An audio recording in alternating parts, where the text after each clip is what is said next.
Hi everybody, I'm Mike Baird, world-known studio and touring musician. And if you're into gear and you like a little story, well, you're in the right place. Welcome to Mike's Drum Cubby.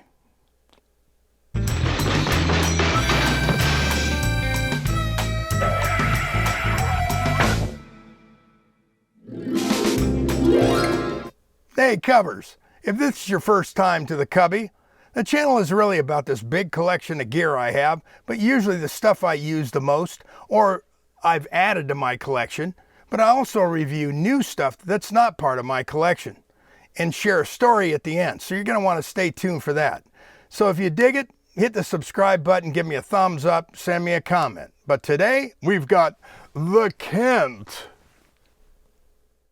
The Kent. This is probably the cheapest drum in my collection, and one that actually gets used. It's a 5x14, and the drum sounds fatter than its size, believe it or not.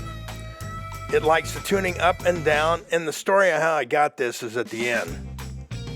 The build quality is nothing like today's drums, and they weren't compared to other manufacturers of that time either, like Slingerland, Gretsch, Ludwig, Rogers, etc. But for what it is, it really sounds great. I paid around 45 bucks for it. Here's the lug. It has a nice lug. The throw off, the butt end, and the logo.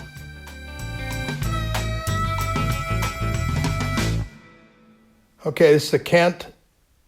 There you go. So this is probably at the low. This is the Kent 5.5x14. This is the little cheapy drum. And that's about as low as you probably want to take this drum, at least in my opinion. So I've got padding, as you can see from the photo. But anyway, so we'll try it. We'll try it here and see what it sounds like.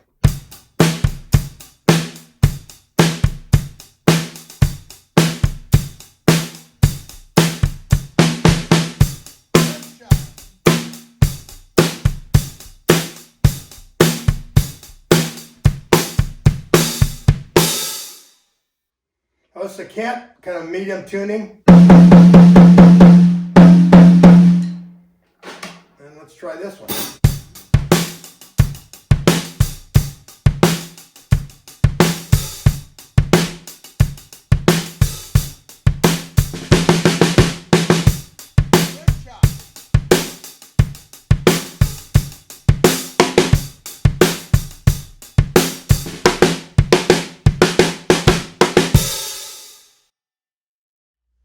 Alright, so this is the Kent. It's tuned up. That's kind of where I like it. You might want it higher if you get one. But anyway, here we go.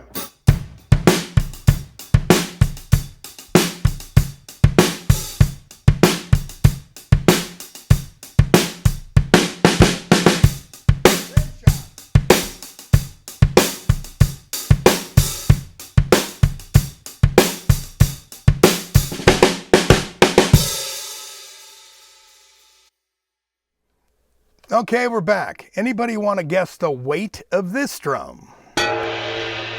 6 pounds, 4 ounces. So the story goes like this. For some reason, I got this wild hair to get a Kent, and somebody had said these drums that are inexpensive and they sound good. So I was looking on Craigslist one day and I saw this one. And this guy lived up in Goleta, which is up above Santa Barbara, which is a beach town in California. So I figured, why not? It's an hour drive. I'll take a drive up the coast. It was a bitchin' day. So I get to the guy's place and he's got like all this stuff. And apparently he buys up like estate sales. And this was in an estate sale. And he had horns and keyboards and stuff, just musical gear is what he collects. And a lot of it was older stuff, you know, maybe good, maybe not so good, whatever. But he sells it. So anyway, he had this one drum. So I looked at it. It was super clean. Looked to be in round, no separations in the edges, separations in the plies. And so I hit it a few times, said, yeah, he wanted 65 bucks for it. I said, you know, will you take 45? He goes, okay. Then we went and got a cold drink. So then I drive back up the coast. Awesome day, was great. So the following week, I take it to Chris Hoyer, my tech. We take it all apart because it needed new heads and wires, and I knew it would sound better with that stuff on it. It was perfectly in round, no separations, and the edges just needed a little cleanup, not much. So we talked about the drum, and the weakest part of this drum, just to let you know, is the throw off. And we'll get to that in a second.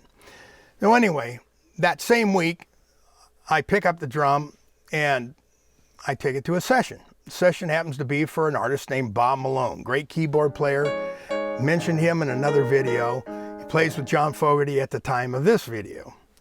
Anyway, the bass player on that gig was a friend of mine named Jeff Dean. And he's like, wow, that snare drum's like killing it. Engineer loves it. You know, everybody's digging it. So he's like, wow, what kind of drum is that? I go, oh, it's my new little Kent. And he goes, oh, what'd you have to pay for that? I said, $45. He goes, what? Well, I want to get one of those. So that sent us down the rabbit hole, because he has a studio in his house, and I played at his studio a few times. So we get him a drum. We find it on eBay. It's in good shape. His needed a little more work than mine, but, you know, no big deal. Changed the heads, wires, did all that good stuff. And I played that drum in his studio, and it sounds great. Another great drum. You know, even for $65 and paying Chris what he needed, it was worth every penny. And they're a lot cheaper than buying something brand new, you know, from one of the major brands, DW, Tama, Pearl, you know, Gretsch. But, you know, you got to find the right one. Now, they're not so cheap now. They're not cheap like $45, $65. You got to be leery because they might have issues. So you got to ask all the questions. So anyway, that's kind of the story of that deal. And now, if you're a medium to light player, this is a great little drum. It's not a live drum, so I wouldn't take it on a live gig at all, because unless you want to bring another snare drum with you, just in case, which a lot of people do anyway, but it's just not the only drum. If you're a heavy player, like a really hard player, like I can play hard, and I did kind of on this thing, but it's not something you want to do all the time. It's old, you know, it's an old drum. But medium to light player, oh, it's bitching, whatever. But you can lay into it, and it sounds great. But the throw-off, like I said, is the weakest part. The lugs are great, the rims are fine. You know, it's just the throw-off's cheesy. Now, you could probably change the throw-off, and then you'd have something that probably hold together. And if it separates and starts to get funky, you can always have it repaired. But, you know, they're great drums. Anyway, for the price. So we come to the end of another episode of the Cubby.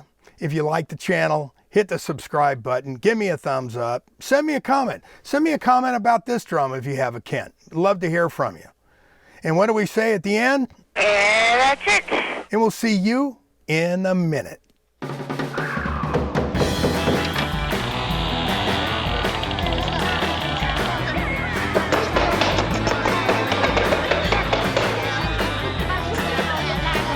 Yeah? What do you want?